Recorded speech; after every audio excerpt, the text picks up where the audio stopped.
What's good? It's November. We made Up, it what this up? far. Holy shit. Another one of my favorite holidays coming fastly approaching. Thanksgiving. Oh, I Super thought you were going to say my birthday. Never mind. hell no. Y'all Dude, doing No Shave November? I think by the end of the month I'll still look like this. you'll have at least 5 hairs, dude. Don't worry. You got it. No, dude. I love Thanksgiving. The food is underrated. You get a week off if you're lucky, I guess. Unless you're a freaking NFT trader, then there's no sleep for the weary, and you get to watch football. Those are all things that I enjoy. So I like Thanksgiving quite a bit. Go. Thanksgiving or Halloween? What do you like better? I mean, Halloween on the yacht was pretty fun last year. Yeah, but that's like I love not the every puke year. smell. I love the puke smell at the bar on the second floor. That was my favorite part. Yeah, it was dope. Thanksgiving. So let's just get into it, boys. There was a couple ApeCoin DAO proposals that can't talk about it. Went through, and I know that Will is super hurt about this. His heart has been broken. I should have had a sad song queued up to go to, but I don't. Not heartbroken. I think more pissed off, but that's fair. That's fair. And Bryce, on the other hand, was cheering for failure and made money shorting. So congratulations to you, sir. That's a fucking fine move, my young man. What's your thoughts, guys? I know that we've talked about a lot in the DMs about, to be honest, my biggest problem is the comms. The communications have been shitty, and it feels like nobody's actually doing it, which is absurd to me, considering the price tag at which these special council members are getting paid. Like, I've said this before in the DMs, but like, as a teacher, you might know we don't make a lot of money. Yeah, I know. Surprise, right? Welcome to America. These special council members make more than I make in a year in like 4 months. So yeah, pretty wild, huh? That's a little absurd, if I'm being honest with you. And it's been more than 4 months, so we can go ahead and do the math. They'll be able to retire from special counseling, and I'll have to work till I'm like 73 in the education system. So, sounds fair. But in all honesty, communication is key, and it's just been lacking. That's the biggest thing for me. I mean, yeah, there's nothing to it other than I feel like the fixes would be so damn simple, but it's like just impossible apparently, because we can't communicate from the council and the DAO officially to our members in a way that makes sense and is transparent. Because apparently, I don't know. There's so many things we could touch on. I tweeted that we weren't going to talk about it though, so we're not talking about it. No, we have to talk about it because I know that you're freaking pissed off and fired up. So I guess here's what I'll say: the vote has passed. Now what? Like, what do we have to make sure that's being done? Because if we're being honest, all of us, I'm not going to be like that one person that I will remain nameless saying that, oh, it's the DAO's job to come up with all these ideas, even though they don't actually get paid like I do. But we probably need to do a better job of making our votes count like all the time on shit, and like going ahead and having some of these like ideas that help the overall DAO. Would you agree with that? Because I feel like a lot of us, me included, have had, honestly, not big of an idea of like what's going on with the ApeCoin DAO. Yeah, I mean, I'll vote on stuff from time to time, but it's like, if it's like blatantly like, yo, we need to like not approve this, then it's pretty easy to like go in and be like, okay, yeah, against. But then sometimes, it's a habit. You see one and it's like, oh, it's clearly not going to get pushed through. Like, the in favors or the againsts far outweigh the opposing side there. And it's like, I'm not going to go in and connect my wallet and whatever to go vote. But I don't know. But how about let me clarify. It's not even necessarily just votes. It's like these conversations that are now actually being had by like people just deciding, hey, we're going to spin up a space that's talking about these things. And sometimes they can be boring. Like I said in one the other day that I thought was sort of boring, but they were still having conversations about like DAO proposals, and it wasn't from the ApeCoin DAO. And I think that's like the route that has to happen, Because if we're waiting for this freaking Twitter space that was supposed to happen like 6 weeks ago, and then one dude like broke a nail, and now we're sitting here 6 weeks later and we still haven't had a space, like I don't know what to tell you. So I mean, like part of that though is like it's nowhere in the staking AIP 2122 does it say like you must hold an ApeCoin staking spaces, right? So like I guess some of it is like in the proposal, there's things that you can like hold people accountable to, right? Mm-hmm. And so I feel like maybe we just need to like have more like let's add a section of like hardcore as a DAO member. I want to see these things as a deliverable, and then like have like visibility of like their progress and like has this been completed?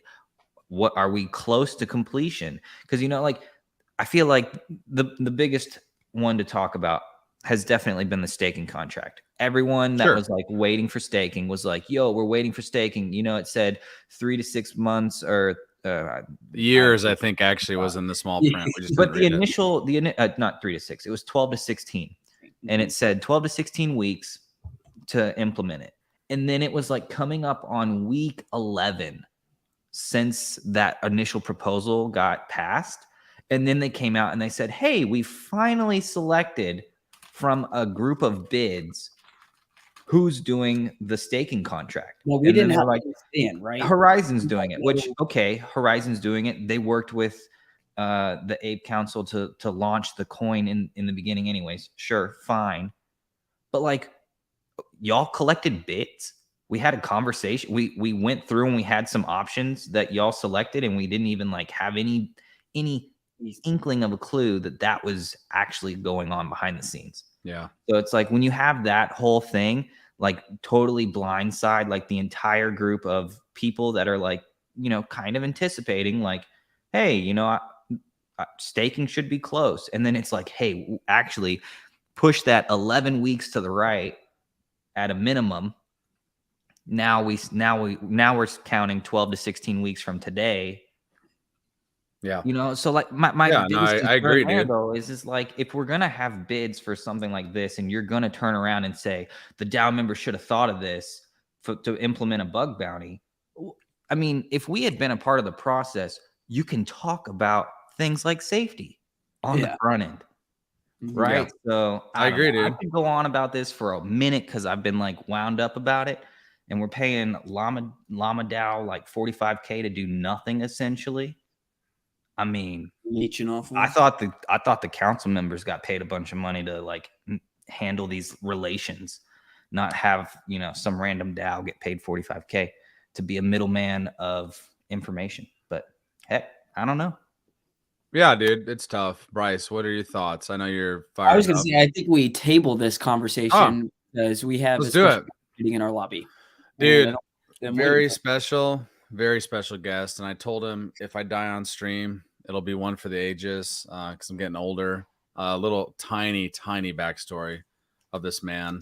I met him a long time ago. It's been over a year, which is crazy. It feels like at least 73 years, but in the best of ways. I remember just like most of us, we meet in Twitter spaces and we don't know what that person looks like. We don't know like what they do. And I remember thinking this dude, like, I was like, oh man, this guy's gotta be like, he's probably like my age, maybe like a little bit older.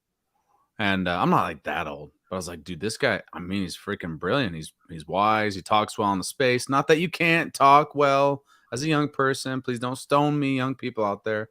But I remember when I finally met him, I was like, holy shit, this young guy is a freaking genius. He's got so much shit going on and he's building for the future. So without further ado, the man, the myth, the legend, Mr. Crypto Jesus. What's good, brother?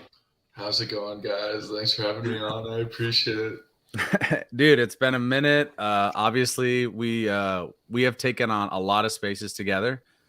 We've been in spaces for every hour of the day at some point, late night spaces, afternoon spaces, morning, and just kind of talked about everything. So, man, let's just jump in. We always ask people, and I know some of your history, but the people maybe don't. How did you get into crypto? And then in that transition, what brought you into NFTs? Okay, so I first got into crypto in 2013. And back in 2013, I was playing this game called CSGO. And if you guys don't know what CSGO is, it's a first-person shooter, but it kind of was like a precursor to NFTs because they had these things called skins in the game, and you could trade them within the Steam marketplace. And that's kind of what made CSGO really blow up. I mean, it was always a popular game, but anyway, one day some random dude messaged me and he was like, "Yo, bro, I like your skin. I'll give you 10 Bitcoin for it." And I didn't know what the fuck Bitcoin was. I was 13 years old, so I went on the internet, I Googled it. I was like, all right, whatever. Worst case, I'll just lose my money. I made the trade. He gave me the 10 Bitcoin. And then not too long after, I ended up selling it. But I made a shit ton of money at the time, and I was pretty thrilled. But that's how I started in crypto. But I didn't start working in the space till 2016.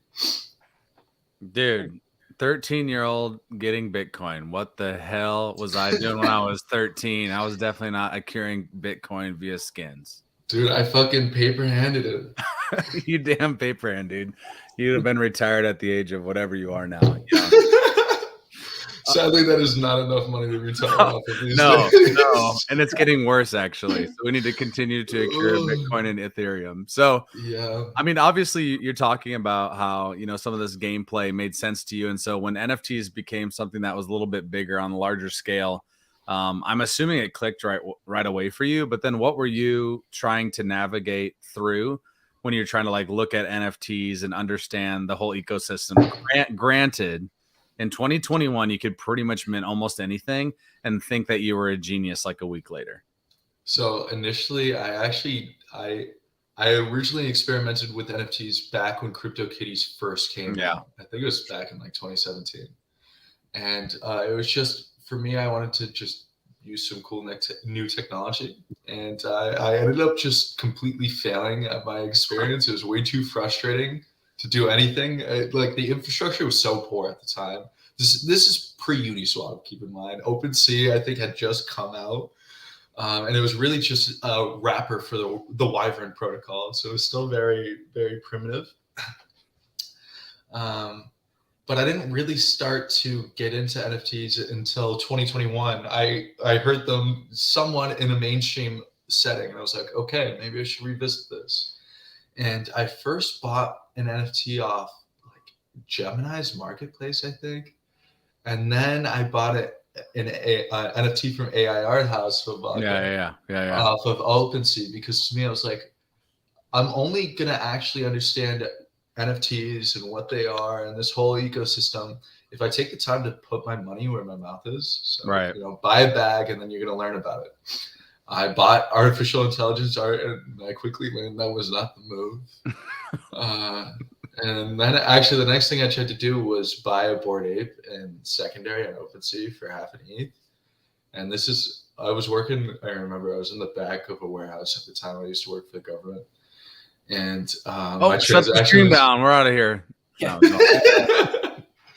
My transaction was going through, and apes were like starting to get really hot on secondary all of a sudden. Yeah. And I just like found the cheapest one. I was like, okay, submit a transaction, and someone sniped it. They beat me to it in the middle of my transaction pending. And I was like, okay, this is a sign from God. Like the shit is way too expensive anyway.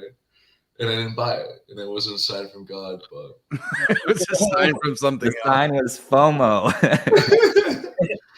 But yeah, that's how I got into NFTs. So I mean, I know a lot of your story, but besides just like understanding and getting into crypto and understanding and getting into NFTs early, like you've made this really already in your life, your young life. You've made it a career already, and that's like something that you're pursuing full time. So like, what have you been doing within the ecosystem up to this point? So it turns out my shitty NFT investments ended up working well, because I used NFTs to kickstart my project from a funding perspective. So I took those artificial intelligence NFTs I absolutely wasted my money on. And one of the things I did was bid on the AI that created all of the art in an auction. I bought this AI and then I used it to create more artificial intelligence art. And then I sold those as NFTs to kickstart my project, we sold. My CTO Ben came up with the number in some hierarchy, 2,186. So we sold 2,186 NFTs for just north of 100 Ethereum. I think it was like 135 ETH. And then we used that to kickstart everything. And one of the things we wanted to do initially was, this is also back when ETH was like 2,400 right too. So it was a pretty good spot. And in the world of building DeFi protocols, or in really building anything that you're going to put on the blockchain, as you actually, I don't need to explain audits to you guys. I'm sure you've heard about them, but audits are really crucial, especially when you're creating really complicated things on the blockchain. NFT minting contracts are really simple. You don't really need to pay for a good quality auditor, or really an auditor at all. You could just use like an open source Open Zeppelin contract. But anyway, the big three auditors, Consensus, Open Zeppelin, and Trail of Bits, all take at least like 7 months to book with. And there are also hundreds of thousands of dollars. So that's really what we kickstarted the sale of the NFTs for. So we could get that on the books, 50% deposit up front, and get things moving. Kicking the nuts. Kicking the nuts. No, that's dope, dude. And obviously, I've been following what you've been doing, and obviously, even though we're not connected as frequently, we still stayed in touch throughout all of this, and so it's been exciting to kind of see what you're doing and the background and really how you're trying to help kind of shape the future of NFTs and crypto more specifically. So I think it's dope what you're doing, and I can't wait to learn a little bit more. But before we get deep into Solon, or however else Will is going to pronounce it tonight, let's go ahead and play our little fun game. No pressure. Just if you pick the wrong one, people get pissed. But, again, no pressure whatsoever. Let's get into the Wheel of Borden and Mint Mary Burn.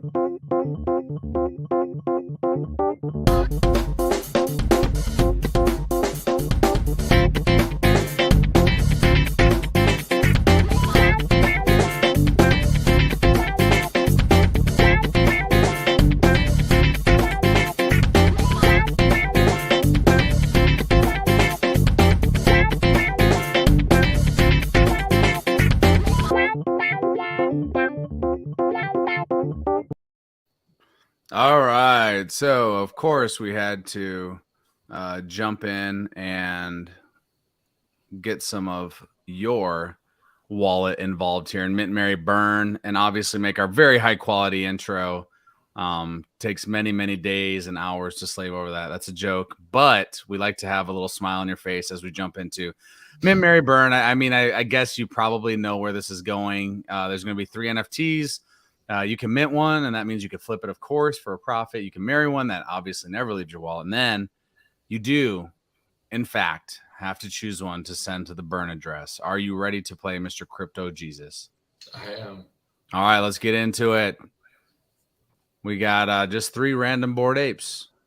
You can't make me burn a Bored Ape. You got to, my guy. Oh, it might get harder, potentially. We're starting off with definitely will.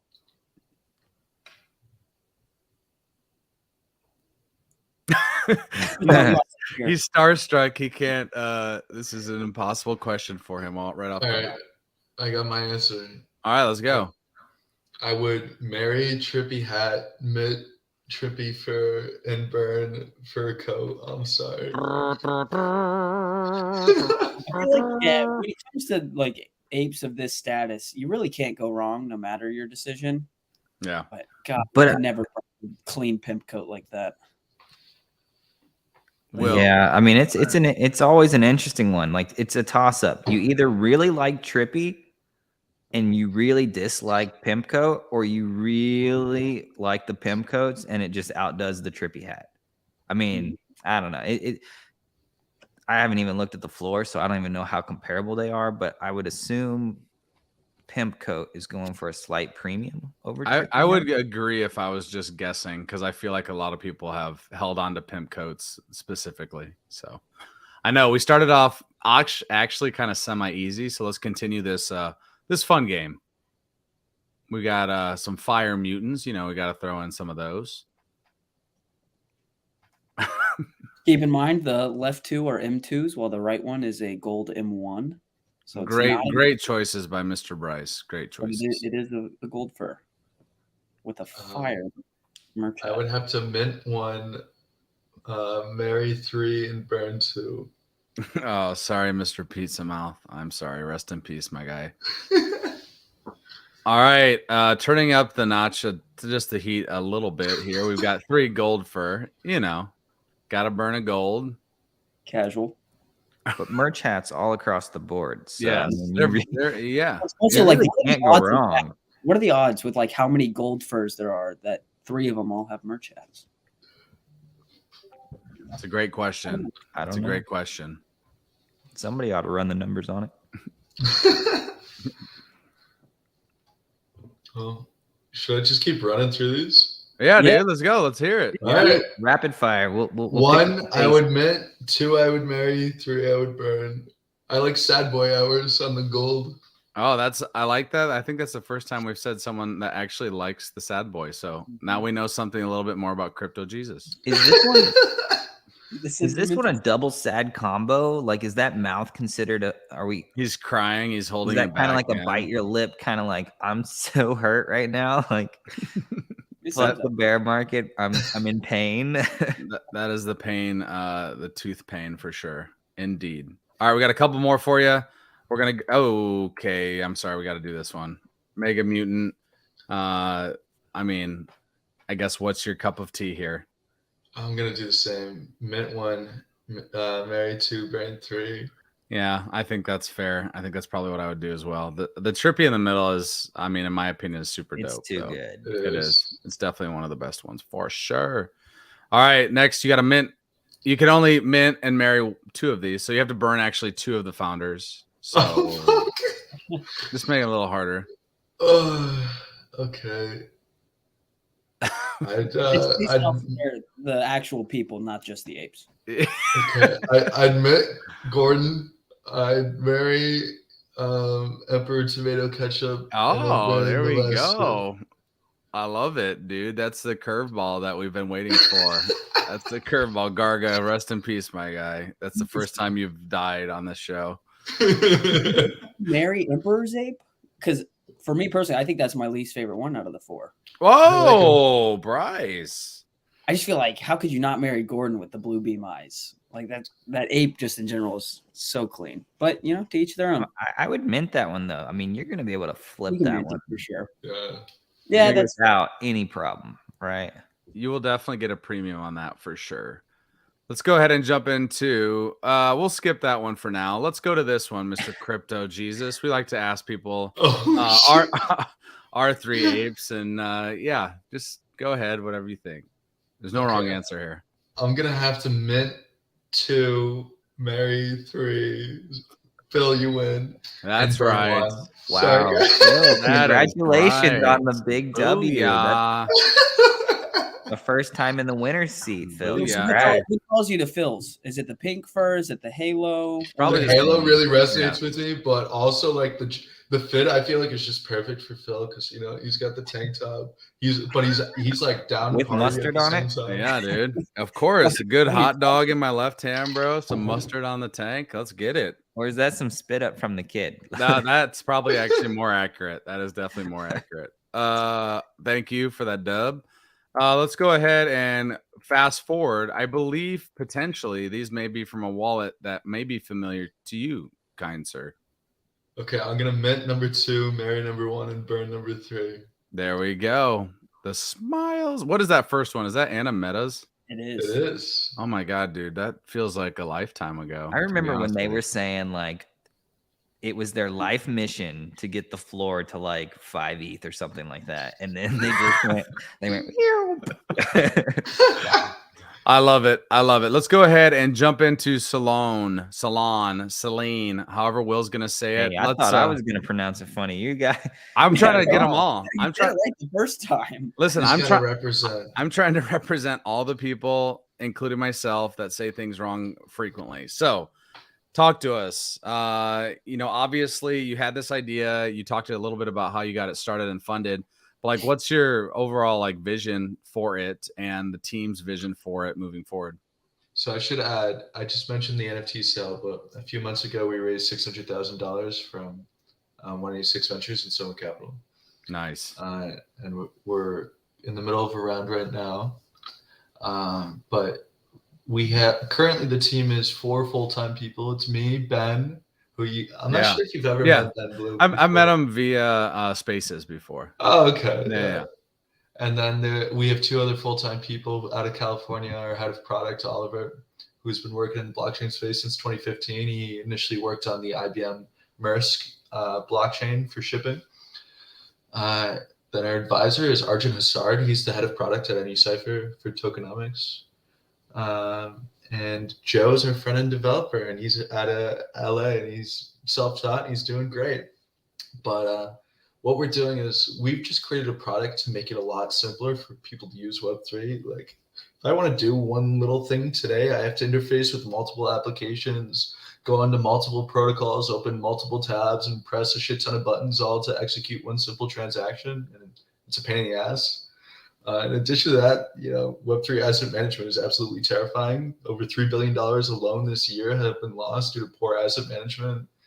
And, using the blockchain is just expensive. And that's a huge barrier to entry. And people shouldn't have to be forced to choose between decentralization/security and costs.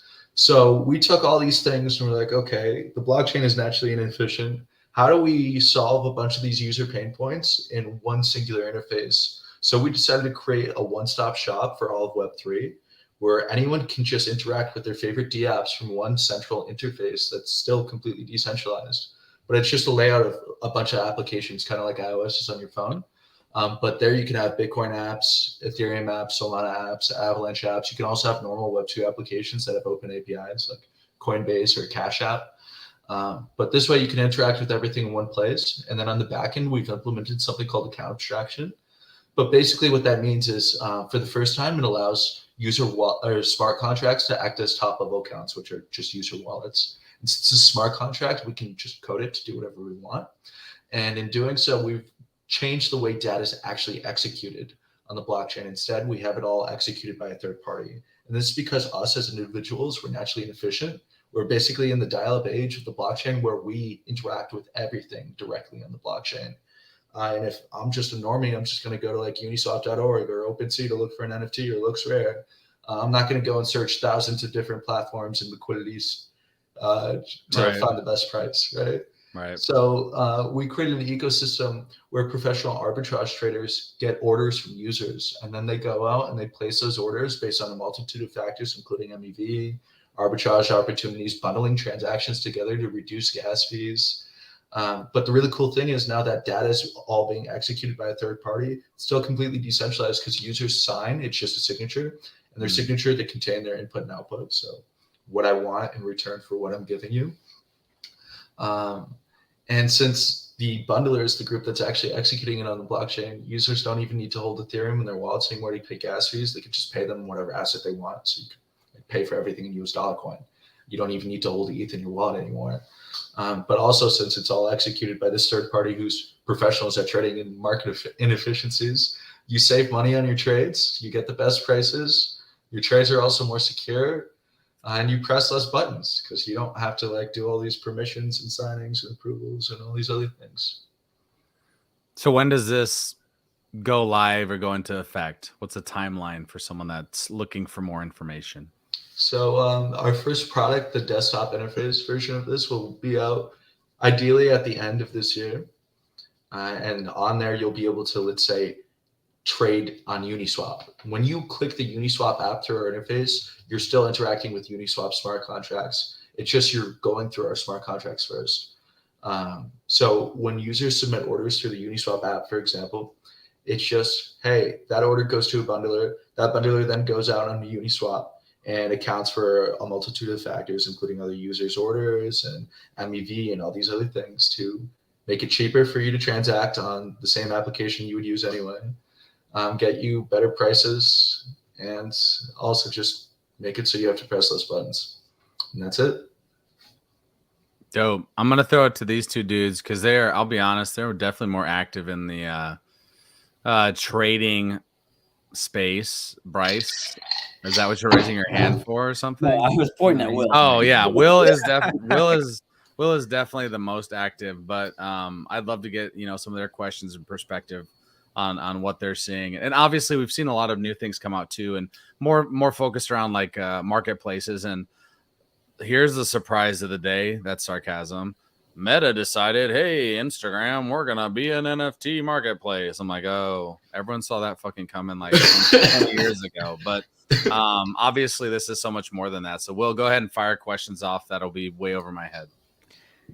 I mean, I think it's really interesting what you're working on, because it's clearly a very big problem, and we have like this massive barrier. I'm like trying to like recall like whenever I was first trying to wrap my head around Ethereum. Like I was in crypto for a few months, had kind of heard about NFTs, and then it was like, wait a second, you can like actually do stuff and outside of just trading coins on Coinbase. And like that was kind of like the big light bulb moment. So like when I was kind of looking at your product there in the slides that you had on your website, it was like, okay, so I picture it kind of as like Steam, but for like crypto, where you can like go and you can like load up a bunch of your games that you would want to play. But in this case, it's apps that we use, it bundles it up, and then you can just launch them and then interact with them without all of the extra friction of like having to like understand what the next step is. Am I understanding this correctly? Yeah, it's users don't really need to. Everything we do right now today to interact with apps on the blockchain, whether it's OpenSea or Uniswap or LooksRare or the MakerDAO or whatever it is, should be in reality on the back end. All users really need to do is just submit a signature saying, yeah, I'm okay with exchanging this for at least this, right? And it doesn't need to be more complicated than that. And thankfully, because of the structure we've implemented, it doesn't need to be. It's all about how are we going to keep innovating on this technology to make it more seamless, more user-friendly, cheaper, and safer to onboard the next generation of users. Because otherwise, we're just going to be in a circle jerk sesh forever trying to convince people blockchain's the future when barely anyone can actually use it. Yeah, for sure. So let's hop in real quick to the approving tokens barrier of like, the many steps that you have to go in when you have a new token. You have to approve it before you can sell it on Uniswap, blah, blah, blah, blah, blah. How does that work through the contract that you're saying a user would basically submit? So that their still happens. Contract through? But the user doesn't have to do it anymore. Instead, it's done by the bundler, which is that professional arbitrage trader. So what happens is the user says, hey, I want to swap, let's say, Shiba Inu token for US dollar coin. Right. I click the Uniswap app. I select SHIB. I select US dollar coin. I type in the quantity of SHIB I want to swap. Type in the quantity of US dollar coin I want to receive. I click swap, confirm swap, and that's it on our platform. And that's because when you click confirm swap, what you're actually doing is you're submitting a signature like you would do normally to initiate, but this signature also includes your input parameter and your output parameter. Your input parameter is how much Shiba Inu token I'm willing to exchange. For my output parameter, the minimum amount of US dollar coin I want to exchange for that input. And then lastly, my signature includes a little bit giving a third party, this group we call bundlers, professional arbitrage traders, permission to file that order for me on my behalf, as long as they can give me at least my minimum output for my input. So then they go out searching the entire, or searching our network. In that case, they can't search the entire blockchain because they're limited to Uniswap smart contracts because the user placed the order there.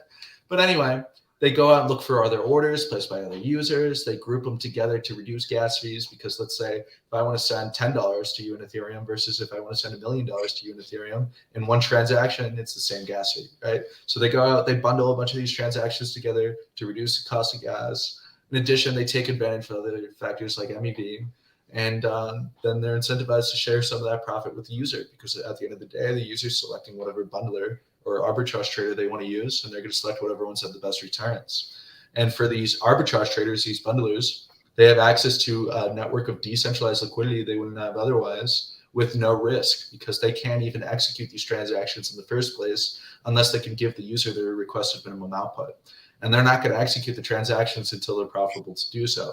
Because, you know, a user could say, I want to swap 1 ETH for 8,000 US dollar coin, but obviously 1 ETH isn't worth 8,000 US dollar coin right now. No one's going to execute that order. That order would just be pending. It would be a limit order until we saw the price of Ethereum be roughly around $8,000. And then a bundler, professional arbitrage trader, would be able to find an arbitrage opportunity where they could actually execute that order. But at the end of the day, you know what? They're not going to eat any costs. This whole model is designed to work in every individual's best interest and to further incentivize groups that make money off your liquidity to share that profit with you. So is there like a time restriction, or could somebody say, oh, you could set one in your transaction if you wanted to.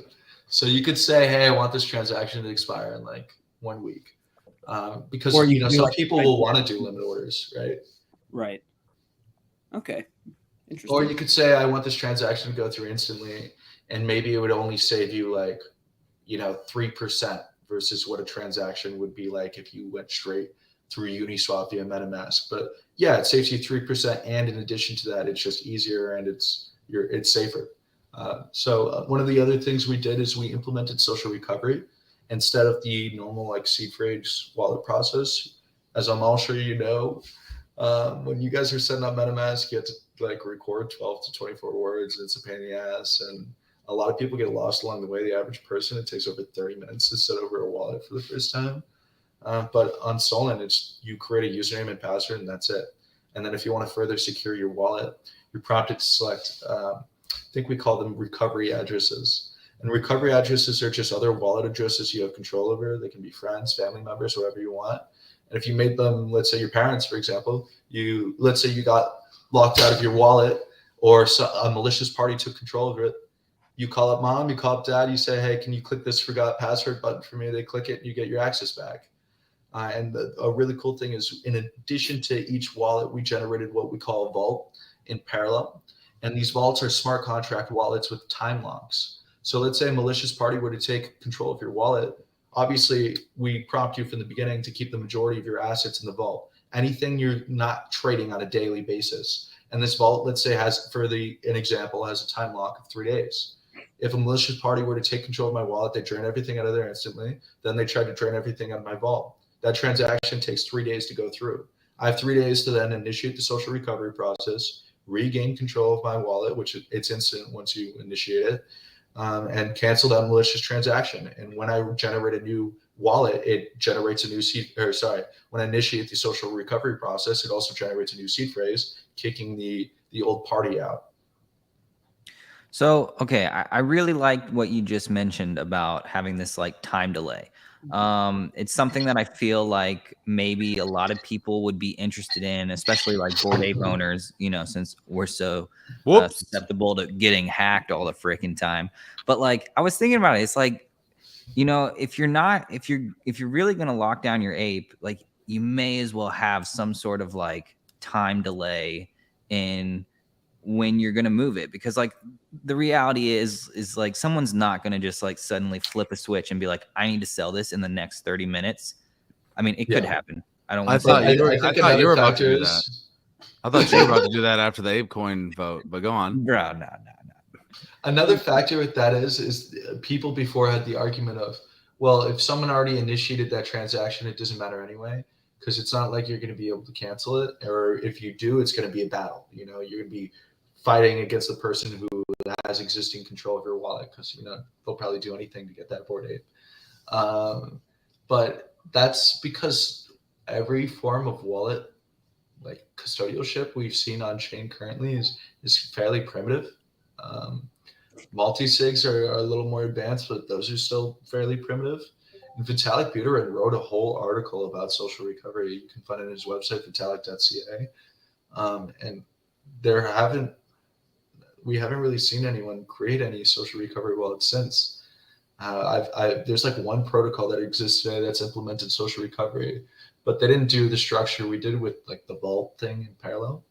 So it's mainly you wouldn't believe how much cool shit there is in this space, how much work needs to be done. There just isn't enough people to do it. just about being able to recognize, have like enough knowledge to understand hierarchies for designing smart contracts and working with the blockchain, and just reading like the shit Vitalik post. He'll literally just be like, hey, someone should create this and they're going to make $1 billion. I just don't have the time to do it. And people still don't do it. It's too much work, dude. Why can't we just trade animal JPEGs, dude? The preferred way to waste our time on the internet. I mean, so okay, for the time delay though, that's something that would happen on not for every not through a transaction. contract, right? That would be like No, it's a smart contract wallet, so it works Okay. just like a wallet, and it's just except every single wallet or every single transaction from this wallet has a time delay on it. So if I want to do anything, let's say, I mean, I can send things in there, but let's say I want the wallet to do something. If I want the wallet to interact with a smart contract, or if I want the wallet to transfer an asset, I have to wait the minimum time lock period to do so. Got you. Okay. Sorry. I was like trying to wrap my head around how that was happening, but literally because it is a smart contract that is holding the assets, you can make the contract not move something until a set amount of blocks or whatever is passed. Correct. Got you. Okay. Because I was thinking, I was like, wait a second. Couldn't you just like get the keys for the wallet and then, but it's a smart contract. Never mind. I get it. Yeah. So I'm on the page now. And then the smart contract wallet is owned by the social recovery wallet, which has a key. But like I said, if that key gets compromised, you just lose everything in that wallet. You initiate the social recovery process, regain control. When you initiated the social recovery process, a new key was generated, kicking the attacker out, and you can cancel any malicious transactions that were initiated from the smart contract wallet. I love it, dude. Cool. I like it. Extra layers of safety is definitely needed for sure. And so, we're talking about, the future of the space, and you just said it, like there's so many things that need to be done, but there's just not enough people or time. But what things are you seeing that, maybe you're not necessarily working on it, but what things are you seeing that you're bullish on, different, if there's a protocol or in one of these new marketplaces, do you enjoy what you're seeing? Do you have, I don't know, like maybe negative sentiment on some things, or what kind of like, what's your gauge of the temperature of the space? There honestly really isn't that much cool new development going on right now. The only thing I'm excited for are ZK rollups. ZK Sync came out with their V2 portal not too long ago, which it's been all right, but I still have hopes for them. But what I'm really excited for, and obviously a team that has a proven track record, is after Polygon acquired Hermes, which is another ZK rollup, they rebranded it recently into Polygon ZK. And the testnet for Polygon ZK came out, I believe I think it was last month. But I'm really excited for Polygon ZK. I think they'll execute really well just because the size of the team, the momentum they already have, the capital behind them, and the partnerships they already have on board. But I think ZK Sync will be a pretty decent competitor. Arbitrum, I was pretty excited for Nitro. Nitro came out. I think they executed very well. But I'm excited to see how ZK rollups do, and hopefully if we can get transaction costs down on further on layer 2s for ZKs versus optimistic rollups. Love it. Another question from me, and then I'll throw it to Bryce and Will before we say goodbye to you this fine day. We just were talking about it before we brought you on, and obviously this is more, I feel like, at least, and maybe I'm speaking out of turn, but I feel like this is definitely a question that you might have a take on one way or the other. But this ApeCoin DAO, and I know we just talked about it a little bit, and this is not to just bitch, but like I'm honest to God curious, like what is your thought on the way the vote passed in this bug bounty program? Because to be honest, being fully transparent, I'm such a dumbass when it comes to this that like I'm not even sure. Like what happened? I need some background. So vote passed like just to create a bug bounty in general that anyone can. All right, I'll give you the TLDR. Will is gonna fucking. I'll give you the TLDR. Right, I've been on this freaking ride for far too long. Essentially, they proposed that we need to have a bug bounty in place for the ApeCoin staking contract. Okay. Cool. I like it. They came in and said that they want to delay the launch of ApeCoin staking to allow for the bug bounty program to get That's spun bullshit. up. That's not true. Okay. That's not that. Yeah, they made that up. There's no way that's the reason why They wanted delaying it. They wanted 1 week to get the bug bounty program spun up, essentially submitted into Immunify and all that, and then they want it to run for 2 weeks before they launch the staking contract on mainnet. Like, is there anything special about this contract, or is it just? I mean, I don't know. It essentially. I don't know why there would need to be anything special unless they have some mechanic in mind for their ecosystem. So the only thing that's kind of like new is that you're using an NFT as your ticket into different staking pools. Yeah, that's not new. It's just like an extra line of code. It's just like, hey, you need a token from this contract address to deposit into this. Right. So there was a whole big thing. People were pissing their pants saying, oh no, my Bored Apes are in danger or something like that. And I was like, you don't ever approve our Bored Apes for transfer anywhere. But no, it just has to do a read to see that it's in the contents of your wallet. There shouldn't be. You should not be doing. You should not be giving any approvals where to transfer any assets other than your ERC20 tokens, your ape tokens. Right. So, anyways, we had that. I mean, it was just like a back and forth. Bullshit. I feel like they likely were delaying it for another reason. Also, they should have just put a bug bounty out earlier and made the contract open source. It's so what if someone steals it? It's not like it's proprietary in any way. It's literally like 5 lines of fucking Solidity code. They should have just done a bug bounty earlier if they're actually concerned about that. I don't know. Maybe it was a last minute. Oh fuck! Like maybe we should do a bug bounty just in case if anything happens, so we don't have as much liability. But the contract was audited by I think Halburn. They came back. What the they fuck? had what? Yeah, they had it edited by Halburn. What does that mean? Nothing. I like the Halburn CEO. He's a nice guy, but it's like they're just they're expensive. You know, they're not cheap. And just to do a simple staking contract, they probably went way OT on that.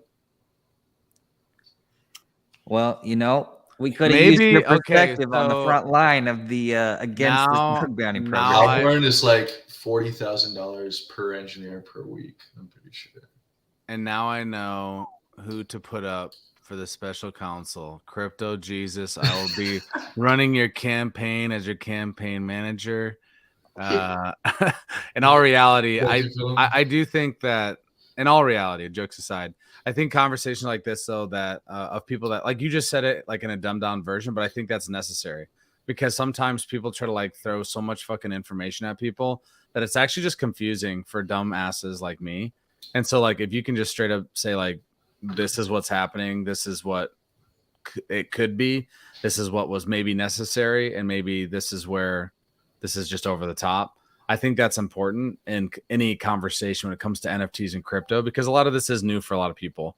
It's like, you know, you're talking about, I would say the majority of the space has been here maybe a year and a half, maybe less, you know? And so that's a little scary too. You have like a bunch of newbies that are like newfound fucking millionaires sometimes. And it's like, they're controlling like some of the power of the space, which is a little bit weird, I would say.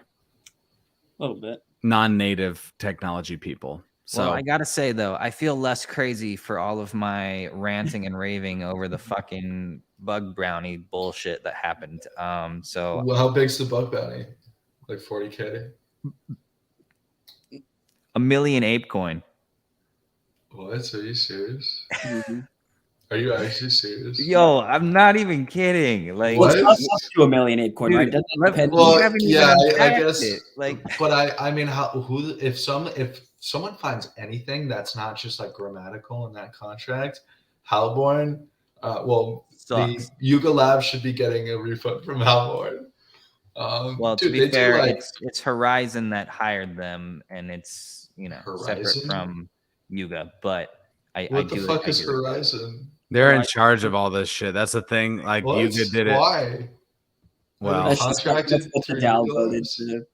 Oh, sorry, you already put it in there. Who the Never fuck mind. is her? Like, what do they do? What's their job? What Oh, I service posted do a they provide? comment. You did, but Shit. you're a dumbass. But keep I'm going. dumbass. My bad. What? So, what service does this firm provide for the DAO? Horizon? Yeah. I honestly don't So- know. They did the coin, I think. I don't Horizon did know. the token drop originally. What do you mean by did Like, the token drop? Like, what part of it? ApeCoin DAO worked with Horizon to design the tokenomics. I guess I may be misspeaking on that. I feel like there's no way, because I don't know what they did, but because the legal counsel for Yuga Labs, the team at Fenwick, is the same team I will hopefully be using very soon. I know them pretty well, and a huge part of what they do is going through the legality of the tokenomics side of things. And maybe this company advised on tokenomics, but it's not like the tokenomics or anything special. You know, so just the other normal thing vesting Horizon is periods. also involved with, though, is the gang token from Gutter Cat Gang. So, anyways, That's delayed again. Yeah. yeah. So why are they paying them in the first place? I really don't understand. well, so Horizon Labs did the staking contract for the ApeCoin staking. So that part makes sense. Why do they have a team of like fucking 30 in-house developers if they're paying this other company to do it for them? But it's separate though. It's the DAO apart from Yuga. So it's not Yuga. They weren't going to let not, the DAO contract Yuga Labs. They were forcing the DAO to contract a separate entity to do the smart contract development work. That's essentially that does. That's like, yo, bro, we're gonna sell you a bunch of this product of ours, and all the work on the product itself is up to you. Have fun. I mean, that's essentially what's happening right now within the ApeCoin DAO. It's a bunch of we got, the ApeCoin Council essentially. They're doing really fucking hard work. Give them their $20,000 a month, motherfuckers. Hey, well, really I guess kicking that's ass. why Yuga Labs is, I hope, just too busy. Maybe that's the reason why they're like, listen, just use. I actually think the DAO that's contract semi. That's semi. Like, there's a chance that that's true. I'd hope that'd be the reason, because there's no other fucking good reason, because they could just have contracted themselves through the DAO. You know, the DAO could have paid Yuga Labs. But I don't know. Don't know. YOLO. This got dark Will. curtain, Man, I shouldn't have even said anything, because now Will is going to send another 35 or maybe 69 tweets before he goes to bed tonight. Man, wait, how much did they pay Horizon for this development week? Okay. We really want to dive into this. Hold on. I'm just genuinely curious. No, the thing I think that will 20 staking contract takes. Oh yeah, wait till he hears about 30 Llama. minutes. To yeah, make. wait till you hear about Llama. Hold on. Okay, so the overall cost. This was proposed by the ApeCoin staking contract. The original proposal, $300,000 to $500,000.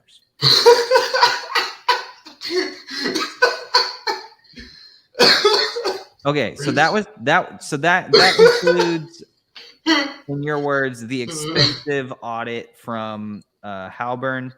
Yeah, but that was maybe 40K.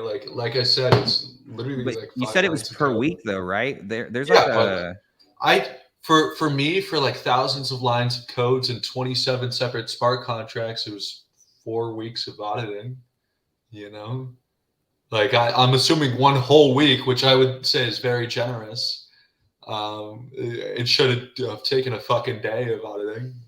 A week is an extension. Okay, and I really doubt that they even charge as much as Trail of Bits, because Trail of Bits is better firm than Halburn. So it says on the report the date of engagement was from October 15th to September 30th. For the auditing alone? Yeah, or I guess from the contact that the security engineer had from Halburn with Horizon. The contact and auditing are very different things. So Auditing is when they take your program and they actually go to town with their fuzzing software and all their engineers and all this other shit trying to figure out how to exploit. But contact is like, hey, yeah, what are best practices, blah, blah, blah, blah, blah, discussions before and after. Right. So, I mean, obviously, they've got the report there. They clearly... What they say was, did they write the cost there? Because shouldn't they tell the DAO how much this shit is if the DAO is paying for it? Well, I guess, I mean, it would have been covered in the cost of that original 300 to 500. Yeah, but that's like that's not. I thought that was a budget, not a, hey, we're going to give you 300 500K. You keep all the money you don't spend, and you go out and get this shit done. Right. So this is part of the issue. What you're bringing up right now is like, shouldn't the DAO have some sort of visibility into like what the fuck actually happened? They should get a fucking invoice from all these. So did this other company go to Halborn and the DAO didn't go to Halborn? No, the DAO didn't. The DAO. What the fuck? So they probably charged like 3 times or 4 times as much as auditing normally costs. And we're like, oh, we had to do some negotiations. We had our hourly fee for meetings, like some bullshit like that. Right. So in this recent bug bounty, like the board members should have done that. Was this while the DAO board members existed or whatever the fuck they are? Yeah, they couldn't. No one could call the CEO. I can call the CEO of Halborn right now and probably get him on the call and knowing him probably 2 weeks from now is earliest. Book in an audit, and I just show up one time to hand over my code base, and instead they probably paid a few $100,000 for someone else to do that for them, and then obviously probably paid a premium for the cost of auditing and all these. Look, I mean, people are getting paid over there. You guys got scammed. The whole DAO just got scammed. I'm gonna be real with you guys. Fuck, I didn't spend that much money, and I had 2 of the highest tier engineers at Trail of Bits, which is a much better fucking firm, for 8 auditing weeks. And that's just fucking ridiculous. I'm sorry. On us. Well, for a fucking staking contract? Well, before we go much deeper, and Will sells all of his Bored Apes in a quick turnaround. Yo, I ain't selling shit. Yeah, but I mean, to be honest, clearly. Well, I mean, but we've. Well, you guys gonna keep letting Horizon milk you? Like they're just gonna keep invoicing you? Like, oh yeah, and we'll do your next contract for $800,000. Like, what the fuck is this? Why is it? No offense, but this DAO is like the most limp fucking dick DAO where everyone's just like, yeah, I see that this is the top proposal. I'm gonna just do that. I mean, that's definitely. They don't give a fuck. Yo, like, I no feel one like wants to take 5 seconds to right look into it and literally save like 90% of your fucking funds. This DAO is gonna piss through all of its money. Everyone's just gonna know like to take advantage and milk you guys, and it's just gonna be a popularity contest for whoever gets contracts. Doesn't mean they're fucking any good at it. They just cost the most money, and you used them before. Like it's fucking stupid. You know, I'll be interested to see what happens because we are about to vote out these current council members. I don't even know what they've done so far. Dude, so if they remain in place, holy shit, we got some bigger issues. But anyways, we don't need to keep diving into this. This shit already makes my head spin. But yeah, I mean, ApeCoin is a wonderful piece of shit right now. And yeah, that's all there is to say about it.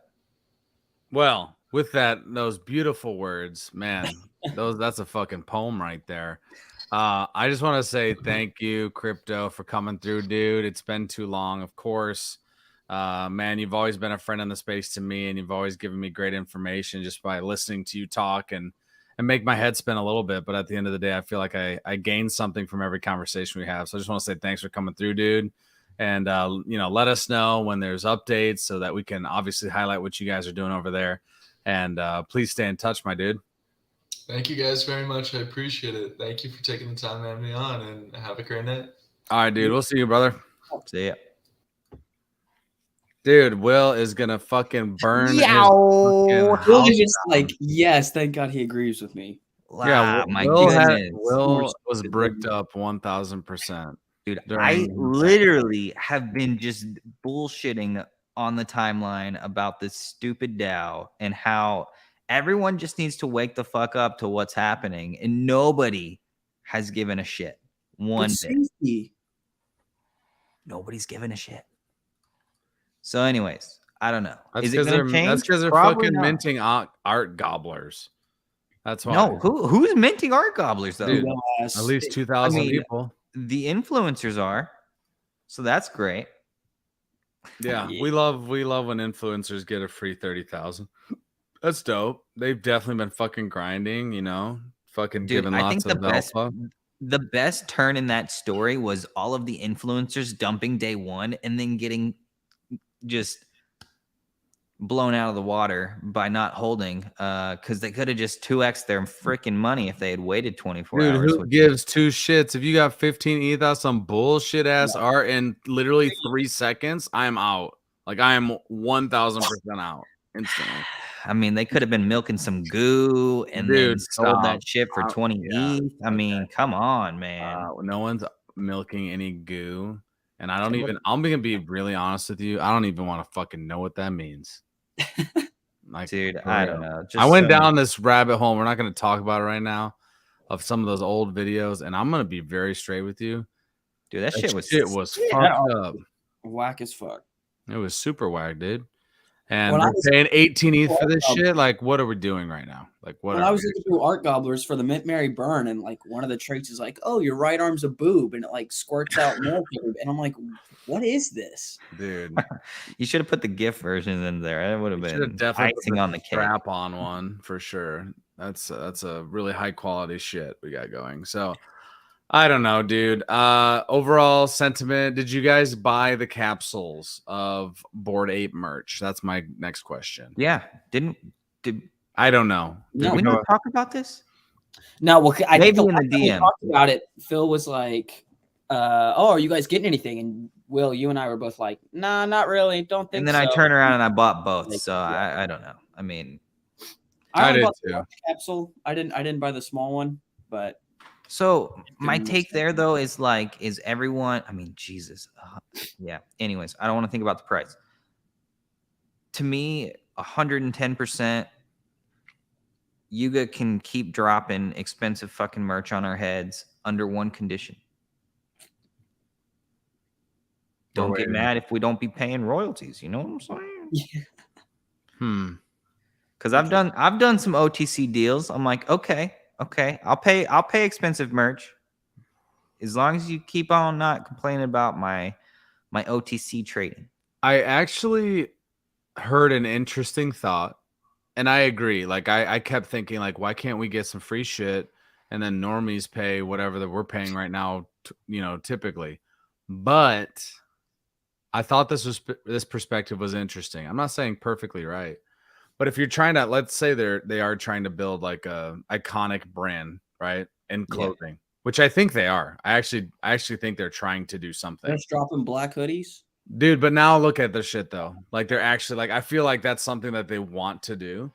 Now who knows where it goes? But let's just say a hype again. Theoretically, they're trying to do this. If you're giving away some of that shit for free, doesn't that instantly and automatically already devalue this merch that you're trying to make like high end? If you're just fucking giving it to everybody that has a Bored Ape, do you know what I'm saying? Like, I'm not saying it's the right thought, but I thought it was interesting. I think my take is well, personally, I'm not entirely sure what the secondary market on eBay or StockX is looking right now for. I have no clue for merch and like things like I got one hanging over here. The whatchamacallit, the Rolling Stones, that Zine. Like I know I bought a couple of them for like $25, and then I flipped one pretty early on for a pretty decent penny. But then it's like, do those still have value right now? I think those items, and maybe some of these, like, is the shirts gonna hold value long term? I'm not entirely sure if it's gonna like really hold value. I think we're like, for something that big, like to have real like kind of massive volume where it's maybe like 3 to 5x what the price was for us. I think you have to have way more people like still seeing Bored Ape and thinking of it in a positive light, like in just the mainstream. Like I don't think there's enough people that are like, holy shit, freaking Eminem wore this fucking jean jacket on stage, or whoever the fuck's important now. I don't know. Like I'm showing my age, but whatever freaking rapper or pop singer is like, oh my god, they wore the official Bored Ape hoodie. Like that's what's gonna take. Like otherwise, like they're not gonna fucking see me and be like, holy shit, Phil's got the whoa, we need to go buy this shit today. I think that's the biggest thing is they need to. I mean, people are weird, bro. Like people are fucking weird. They have no problem spending that kind of cheddar on something if they see their favorite fucking person, their favorite athlete, their favorite musician, like rocking it, and it could just be some bullshit. So like, I think that comes down to like the Snoop and Eminem t-shirt. I passed on that hardcore. I was like, snooze. I personally, I was like, I think it's cool. I like what they're doing, but like, I didn't need the shirt. I agree. I didn't buy it, and it didn't, you know, like. But that didn't look like this shirt. like this is a collab shirt, but this is still to me like a very OG shirt. Like I agree. So in that sense, you know, like I don't know, that was early days. I think at some point we'll reach a point where it's like it's no longer early days. So why are we still buying? Like, I'm glad they switched it from like that one big drop that they had where people bought truckloads and then the quality wasn't great. Yeah. I mean, I feel like a lot of people got burned on that one, so they pulled it back on this one, and then mixed with the bear market, and people are, you know, I don't know. I'd be curious to see what the final numbers are on that sale, but I would suspect they didn't get as many sales as they maybe had hoped. Would be a guess. I could be totally wrong. This is just me spitballing right now, but people are spending $30,000 on penis arm things, so that's dope. That is dope too. Makes sense. But I mean, so I don't know. When we look at merch in the space, though, I think it's all over the map, right? I agree. Like, yeah, for sure. We've got fucking fanny packs for free. Heyo. Got them socks, baby. We got, you know, the occasional merch drops from Yuga Labs right now. We saw Clonex do their merch thing, which was kind of mid, and it used some clones that was like meh. But they also have the shoe aspect. So I don't want to like knock shoe culture because like I don't quite understand that, but I think it has massive potential. Like I don't want to like sell it short. I think Monolith 2 or the Monoliths and what all they're doing there with the crypto kicks and all that shit. I think we will enter a very weird world where AR fashion is going to be a lot bigger than it is today. And I think they're going to just trailblaze a fucking beeline towards the front of that attention space. Right. So, and I've been talking to Bryce about it kind of as like a meme, but this whole AR enabled, like I bought the Clonex hoodie because of the stupid fucking AR wings. I don't necessarily like the AR wings, but I think because that piece, I just think it's going to be a fucking real interesting piece to own when AR fashion actually kind of steps into the limelight. Because you can't deny some of the videos they've put out showing their meta jacket and their whatever, and it's using the AR filter. Like, it's cool. It's not perfect yet. It's got some like ways to go, but like, I don't know, like the Ramoa suitcase, it's going to be a fucking weird item to have, but depending on what kind of things they do with AR, like at that point, I don't know, the AR space is still very young. I feel like there's a lot of room to run. So that stuff I find interesting and potentially will hold value, but it's like, is this random? Are these 2 white T-shirts that we just got from Bored Apes, are those going to hold value? I mean, if I'm being honest, probably not. But if I'm being honest, like I don't really like. At least I don't anymore. Maybe I did at the beginning. I don't really look at merch as something that's like, oh, what can I make off of this merch? Like I just think it's not that at all. And so like I'm not even like that's literally not even going through my mind now. It's just like, am I going to spend this fucking ETH or ape coin on some merch? In the beginning, I bought like the yellow and orange Bored Ape shirt that's kind of like it's not 3D, Yes, but I know you know what what you I'm mean. talking about? The neon light looking one. I really like that shirt, and I was like, fuck it, I'm buying 2 because I know something's gonna happen to the first one. And then I'm just gonna want the second one to wear later because I'm like, I just like the shirt, right? So I mean, obviously, I'm not doing that anymore. I'm not buying 2 capsules. I'm not buying whatever.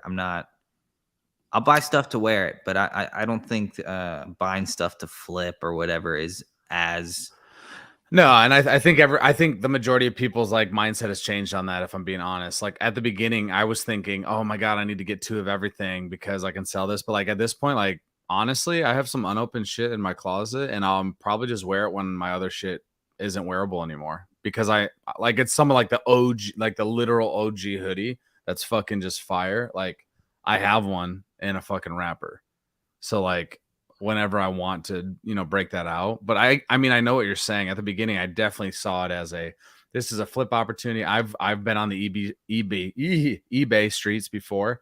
I've flipped sneakers before, and so I understand that. But like, it's changed for me where I'm really just getting stuff for either me to wear or if my wife likes something and she wants me to get something, which is not frequent, by the way. I'll get her something. Otherwise, it's just for me. Yeah, I think if you play the merch game, it's definitely like a 10-year game. Yeah, for sure. For sure. I think the merch game, though, is going to be more important within the club as we turn over some members. Yeah. Mhm. Because I know Bryce and we had this conversation come Ape Fest. He rolled up in a mutant shirt and he's like, I have an ape, like everybody's like, oh, like show me your mutant. And I'm like, so I mean, there's that weird like that's because people like not that we ever bought them to like flex or have like status projected outwardly. Yeah. But like if you don't roll up in a Bored Ape shirt yeah, to the people are Bored just Ape like, event, then you're assumed that you have a mutant or you're a +1, which is a super weird thing to experience. I think that's changed. That will change. Maybe it hasn't yet. I think it'll change because I think you really are going to get to a point where some of these people that are, I don't know, like kind of toxic, if I'm being honest, because it's the opposite of what you just said. It's like literally just a flex for them.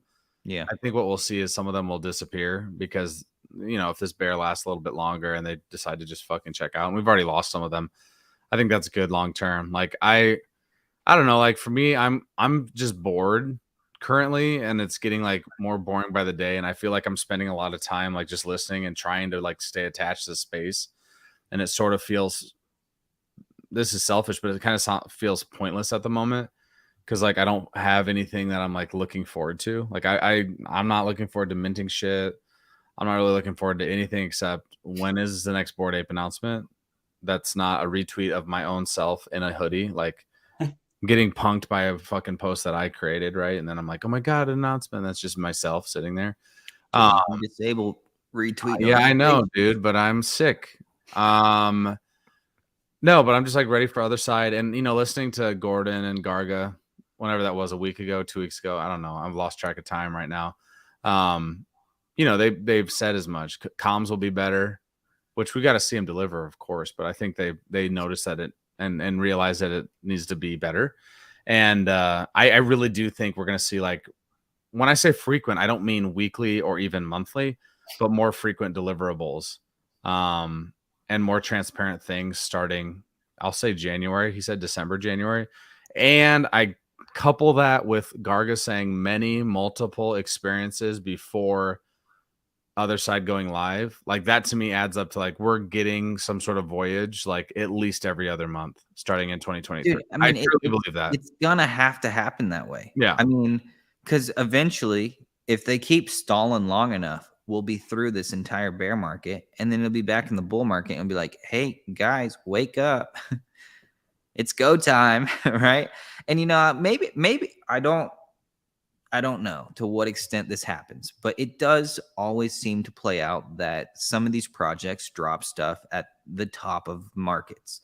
And so maybe there's strategy there and they have a person that's, I sincerely hope that, and I'm going to keep thinking that that's not necessarily the case, because if that's like simply the case where they only drop things at the top and then like they let things bleed out to fucking just death or nearly death. That would be like kind of going against what they're saying about delivering for the people that have been here forever, for delivering the people that have held or minted or bought for whatever price. Like, I feel like that goes completely against that.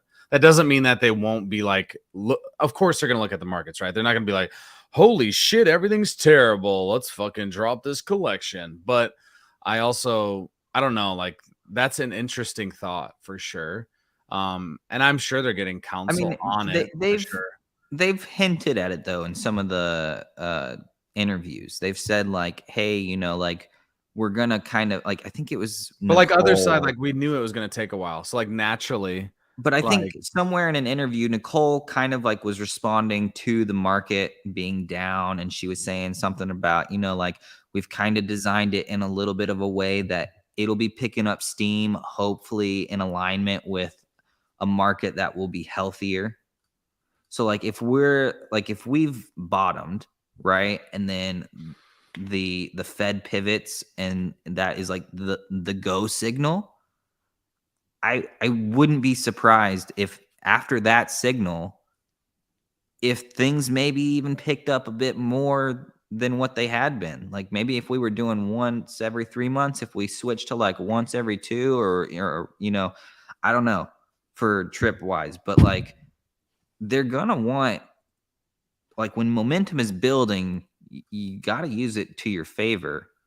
I mean, it's not necessarily a bad thing that they drop at the top of markets. I mean, it just means that there's a lot of excitement in the space, and it's sustained excitement. It's not like I'm gonna be excited and then I'm gonna dump it in 2 seconds because oh fuck, we're in a bear market, right? Like that. I don't know. I think it's an interesting conversation. I see both perspectives, because I also think like that feels sort of ingenuine, and it feels like, I don't know, man. That's an interesting thought. I hadn't really like marinated. I don't think that does anything negatively though. Like you've mentioned, to the people that bought it $200 for, you know, their initial buy into an ape, right? Like the market's just fucking pumping, right? And like this is our own fault, by the way, what I'm about to say. But let's just say whatever, I don't know, they fucking drop something, mecha dogs, whatever the fuck these things are, right? And then some people that have held are like, oh my god, this is the next thing. I'm just gonna fucking ride this shit to the moon, and hey, I'm gonna buy a third one. I could only get 2, but I'm gonna get a third one because I just know this is gonna fucking rock. And then what if then nothing happens forever and everything just fucking plummets again? Isn't that just someone holding a fucking bag again? I mean, that's what we're all doing right now, is it not? I know, but that's the point. Like I want them. I think in January that changes, and I don't think it has anything to do with, oh, we need to wait until the fucking market is perfect. I think right.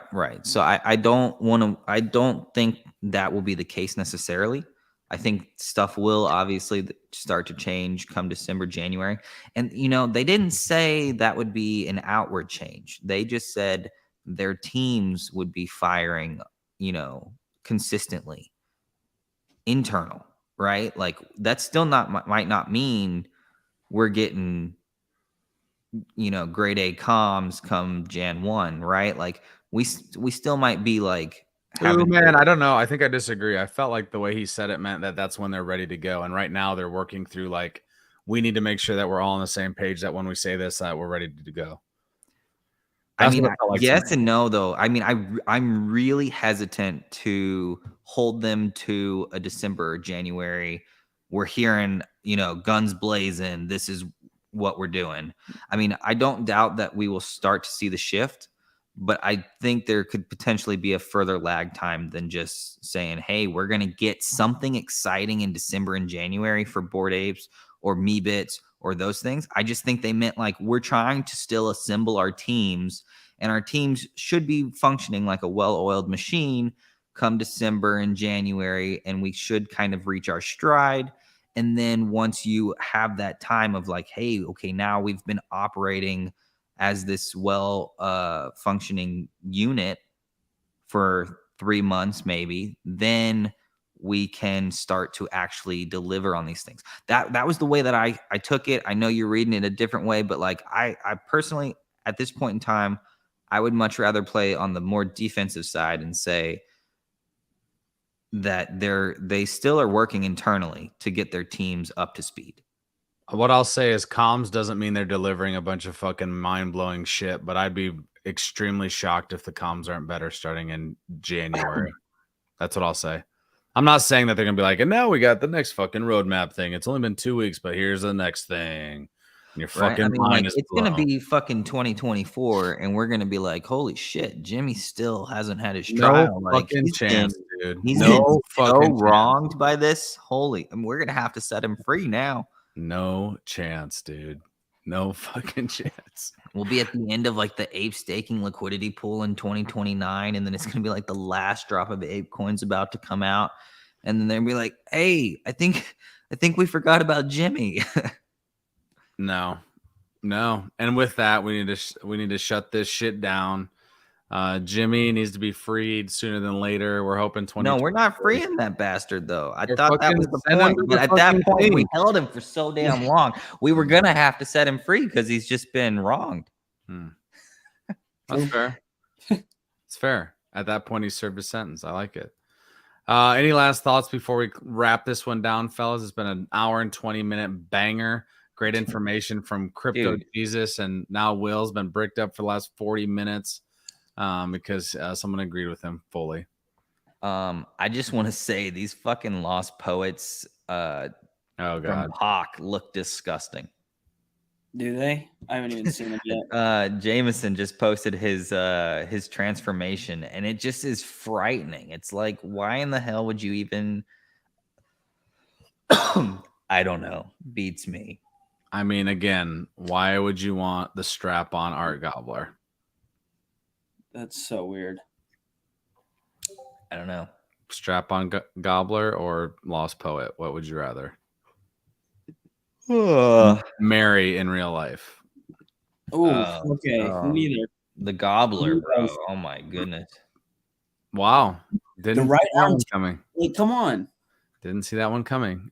With that, gentlemen, we're out. Both these fools are marrying art gobblers. Please give me an invitation to your wedding. Wait a second. We can do a reveal live. Let's watch. Oh God. Sorry, someone's messaged me on the back channel saying I can reveal this shit. So we're gonna reveal it. What are we revealing? Oh. Hold on. My lost poet. Weren't these like from a million years ago? Yeah, literally like a year ago. Yeah, back when I used to like Pac. Yeah, talk about a fucking scam artist. I don't want to talk about Pac right now. Dude, I mean, like, I can't deny. Okay, so like, I don't know if you've heard my success story. I basically milked poets for every last drop that they had. I had one of I think it was maybe the second or third highest sale for not this poet, but it was a different poet. It was the second or third highest sale for a poet that wasn't in Origin. I literally sniped one for 2 ETH, flipped it for like 18 or 19. This was like one of my early big wins. But yeah, so here is my poet. I tried to get the very last one. I think if we go here is the last token ID, and then this should cut off. Oh shit, maybe not. Oh, that is the last poet.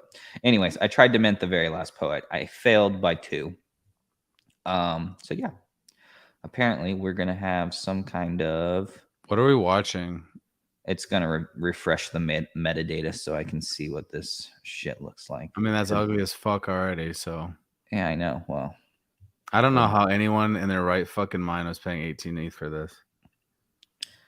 Well, you should see the one that I sold because it was a banger. I really liked it. Like it personally for an AI generated gobble gloop, it was let's see, have to filter by highest last sale. Yeah, you got some sucker to buy your ugly ass art. So oh my goodness, he's been transformed. Fuck. What? It looked so much better in the other state, no lie. It really did. Like way better. Wow, this one just I feel so bad now. Is it still the same holder? Oh. Last year, September 28th, sold it to some person. This is why this motherfucker wanted to show his screen. Now I'm just waiting for you to reveal your goddamn art. Dude, I refreshed. Hold on. Oh my goodness. Gosh, Oh dude, my you're so goodness. annoying. Open seat for the dub. Let me click here. Let's see if we can. Also, go Stros. Any Astros fans? Yeah, No. what's the They're cheaters, how are we bro. doing? How are we Whoa. Maybe in 2017. Yo, take it back. Kidding. Yo, take it You're back. kidding. Wait, Bro, he looks like a that's what yours just did? Take I don't it even- back, bro. This is so bad. Nah.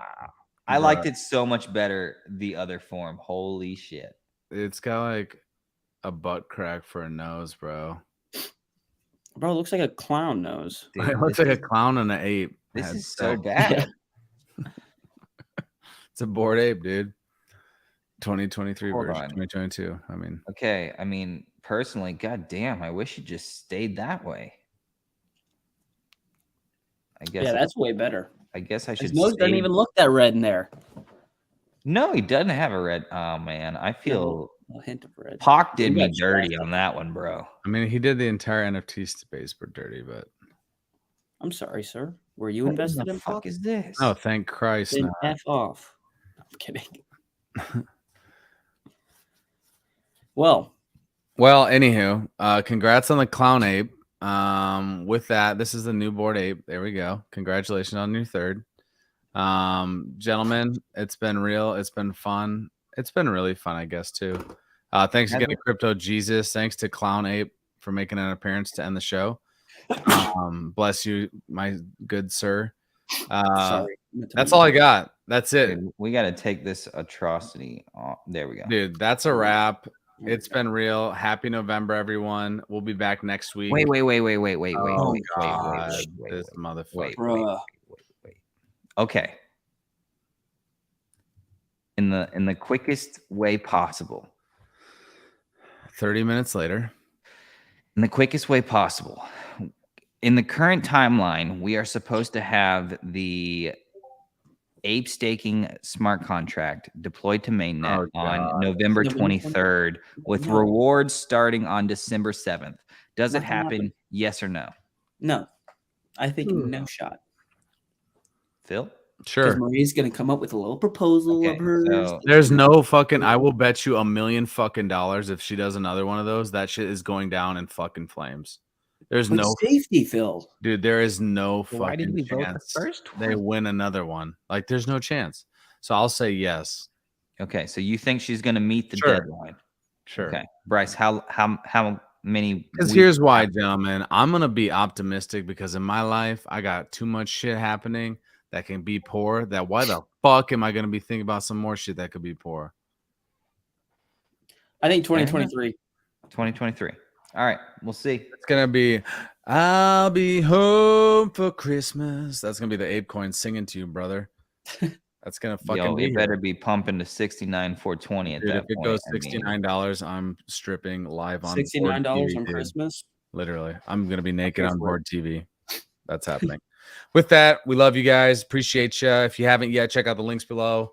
Follow us on Twitter. Follow us on Twitch, YouTube, all of the the best social medias. Until then, we love you. Good night. good night.